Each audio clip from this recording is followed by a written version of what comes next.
What's going on, guys? Hamilton here with the Trading Initiative, and in this video you're going to watch me close the last contract I have on ticker IoT for over 1,200%, and then I'm going to talk through on the charts exactly where I took it, why I took it, how I took it, and why I'm closing right now. So before that, if you like this type of content, please subscribe. It does help me out. And without further ado, let's close this contract before it continues to break below. Go ahead and sell the last contract here. You're going to see me close it for $640. And there it goes. I have now closed the IoT play. That was the last contract that I had, up 1,200%, 600 and some dollars. Let's actually talk through the idea. So if we pull up the chart here and we look at what IoT has done, this is the second or third time that I have traded IoT.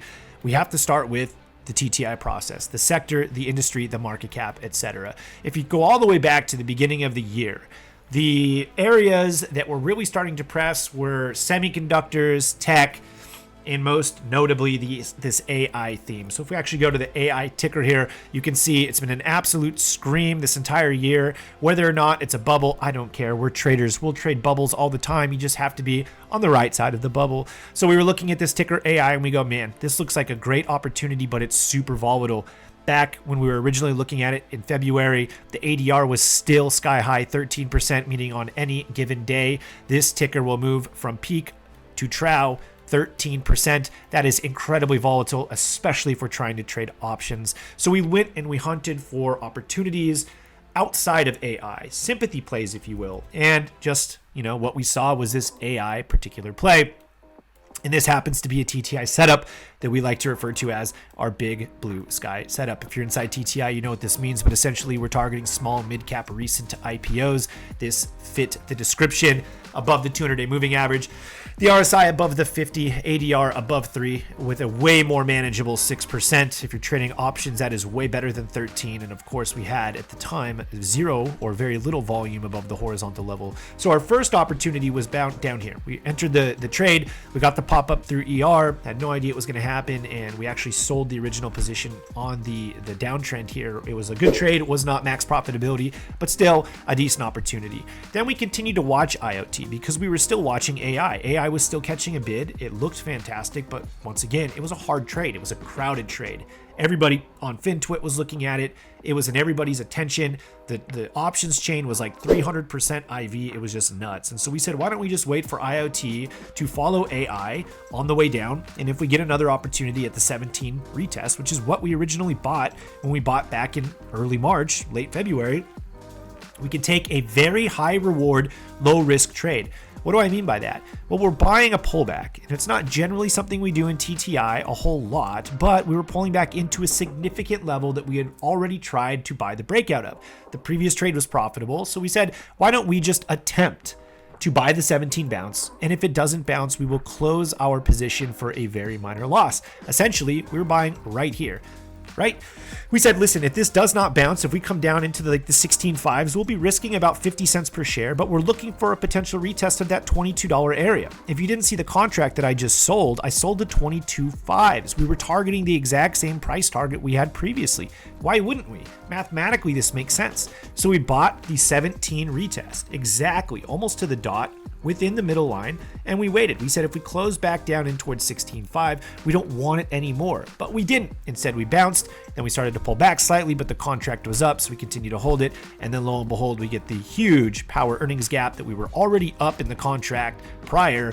We continued to run, and we were in the money almost instantly. Sold off half of the position at 100%.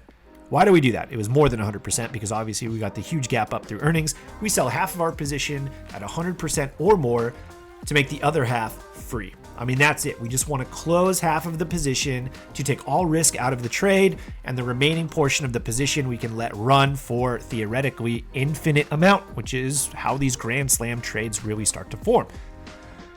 When we opened IoT to begin with, I did not expect this to turn into a Grand Slam trade. I expected this to come back up, tap the 22.5 area, and I would sell for a good opportunity, 200-300% winner. It just so happens that I was able to catch the power earnings gap, which was sort of luck, but also I was there to catch it, and we do this quite frequently inside of TTI, and then ride it up.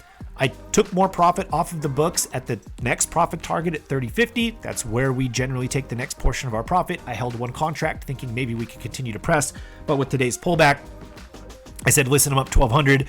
It was a July expiration, so I'm coming up closer on that 20 DTE mark where we're required to sell within TTI once we hit that 20 days till expiration, because theta is exponentially going to kill the premium. And therefore I took today as, hey, maybe this is the end of a potential parabolic move. I'm happy with the fact that it's 1,200%. I was able to cash out some part of the trade at 1,600% on the 2.618 fib extension, cashed out half on the power earnings gap. I could not have drawn up a better play. I mean, this is one of those trades that is going to go in my playbook, as I nailed this from the beginning, middle, and executed flawlessly. And, you know, the best thing that we can do as traders is put ourselves in this type of situation. I've had 3 over 1,000% winners this year: ALGM, NVIDIA, and now IoT. Putting yourself in these types of situations is going to allow you to make these account-changing trades throughout the year. They're going to make up for a lot of the little dinks and dunks that you make, some of the small losses you incur during more normal market oscillations. These huge 1,000+% winners will pay for all of that and more. The key to this is this simple idea: if you're trading options, close half at 100%, because then you are playing with house money and you can allow this thing within reason to continue to run in the direction of the underlying trend. All right, guys, so this was a complete trade breakdown. You watched me close the trade, 640 or 680 bucks on that last contract. We went through the entire TTI system, right? Sector strength at the beginning of the year, tech, industry strength, semiconductors / AI theme, market cap, smalls and mid caps. We understood that those were absolutely starting to run and break out of these stage 1 accumulation zones, caught the power earnings gap in late May, and the rest was history. You saw this thing run and go. So guys, if you have any questions, please feel free, comment below.